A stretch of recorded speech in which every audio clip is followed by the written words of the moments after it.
Hey guys, video number 2 of the custom Wraith build for Jim at Vanquish Products.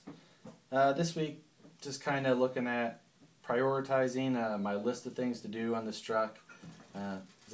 It's a big pile to start from, a big box of parts, and a bare chassis to get to a running, driving truck that looks decent. It's a little different than starting from a kit like I did with my previous build. Done a few of these like this before, of course, but it's still a lot to jump into. So, looking at the build, what I'm going to start off with first is I'm going to start off with the extra metal work that I'm going to do to the DMG chassis. Nothing crazy, just some detail work. Going to add a rear light bar like I did on my custom Wraith chassis. Don't know if we'll be adding a front light bar to this one. Jim hasn't made a final decision on that, so when I hear from him on that, I'll either move forward with adding one of those or we'll run it like it is. After I get done with the metal work, I'll prep the chassis again, shoot it in primer and paint, then we'll move on to assembling the rest of the components in the box for a rolling chassis. After we work up that, we'll wire the truck up and then move on to the final details. That would be things like detailing out the interior with seats and stickers and anything else we need, shifters, steering wheel. Also the panels, we'll probably do some sort of custom wrap. Wrap most of my rigs with vinyl. You can get more detail. I don't have to paint anything then. Usually use freakyskins.com to work up my wraps. He'll take these side panels and we'll make a custom template, and then we'll design from that so that we know everything's going to fit just like we want. This truck will use it's a stock sort of dimensioned hood. I won't be using the stock hood.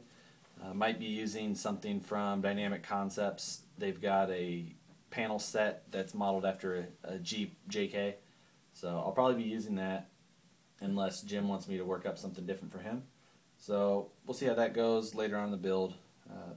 This week I'm going to touch a little bit further on what I'm going to do for the rear light bar. So we'll get to that next. Alright, starting in with the metal work. Just going to show you how I get started, what I do. I'm by no means an expert at this. I'm pretty amateur. Only done a couple little projects, so still learning my own tricks and things like that. There's a lot of people out there that are a lot better at this than I am. Again, Jerry, of course, built this chassis. I'm just adding a couple little touches of my own. One of the things we're going to do in this one is add a rear light bar. This is something you see on desert trucks and desert racing trucks. This type of car is a lot of people refer to it as a King of the Hammers car or a 4400 class car. They often have a red light on each side, and then an amber and sometimes a blue lights across the back. I've added that to my Wraith, the one that is a copy of this. I've used axial light buckets and put my own LEDs in them to get the colors. Again, red's on the outside, amber and blue. You can see this lit up in my build thread if you want to take a look at it on RCC.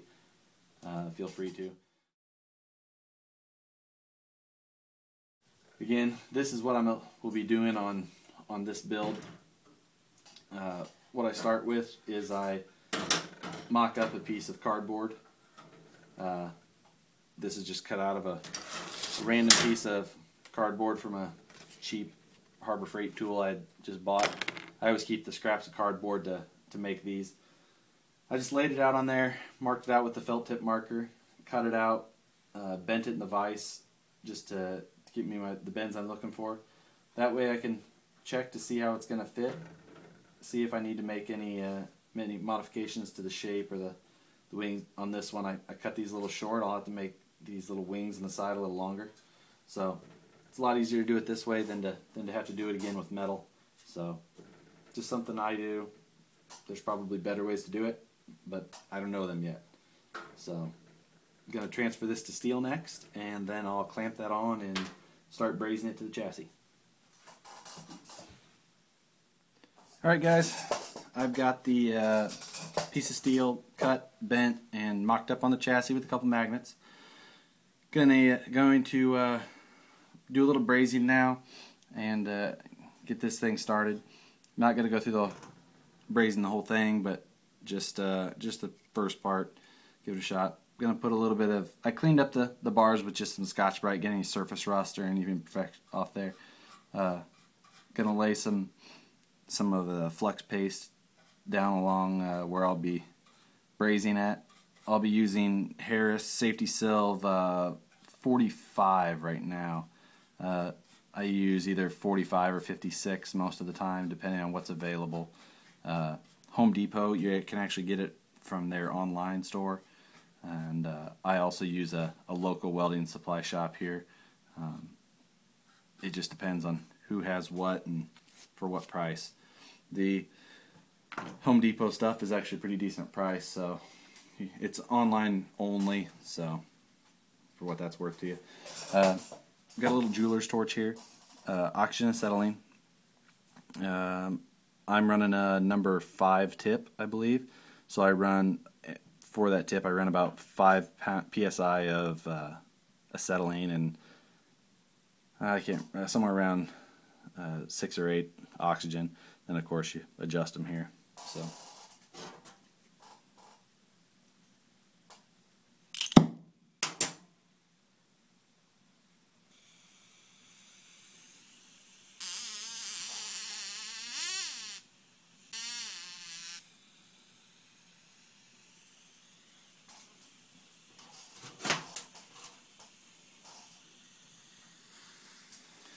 This is solid rod, so it takes a little bit more heat to get it ready. The sheet metal heats up pretty fast, so you have to spend quite a bit more time with the heat on the solid bar than you do on the sheet metal. It's kind of a pain, but in the end, it usually takes. Hopefully, you can.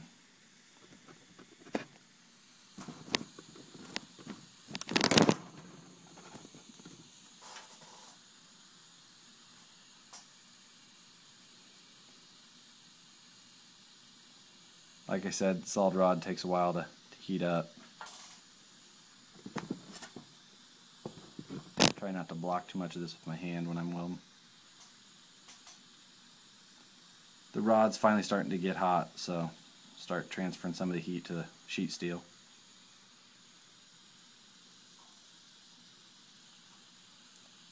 It's probably hard to tell, but that silver solder flows in there really nice. It'll actually self-level into the cracks where the flux was and fill it all up.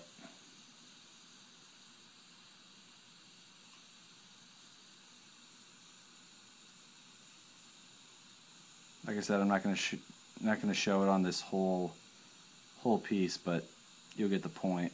We'll see how much I can get done at once.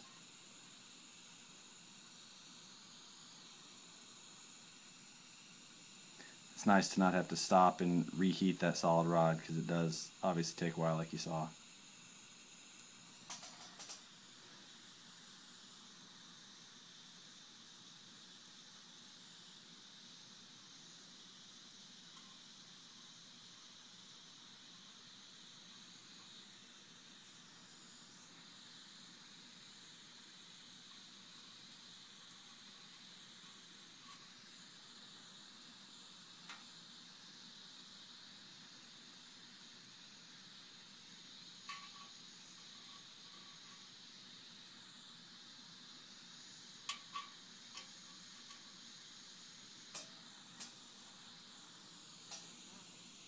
All right.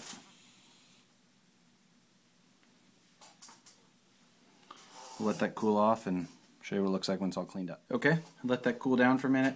Just hit it quick with a Scotch-Brite just to clean up any of that flux that kind of gets burned in there. We'll see how well you can see it, but the gold color in there is the silver solder. it looks like you can see the seam there, but the silver solder did flow in there really well, so that's actually a real solid joint, it appears, for what I do. You can it's probably hard to see on here, but you can see the silver solder underneath there as well once you can get your head around it. But that's really the basics of what I know of brazing. I'll finish up welding around the rest of this piece, and we'll move on to the next. But for this video, that's gonna end it. Hopefully get another one done next week and move on to something else. See you then.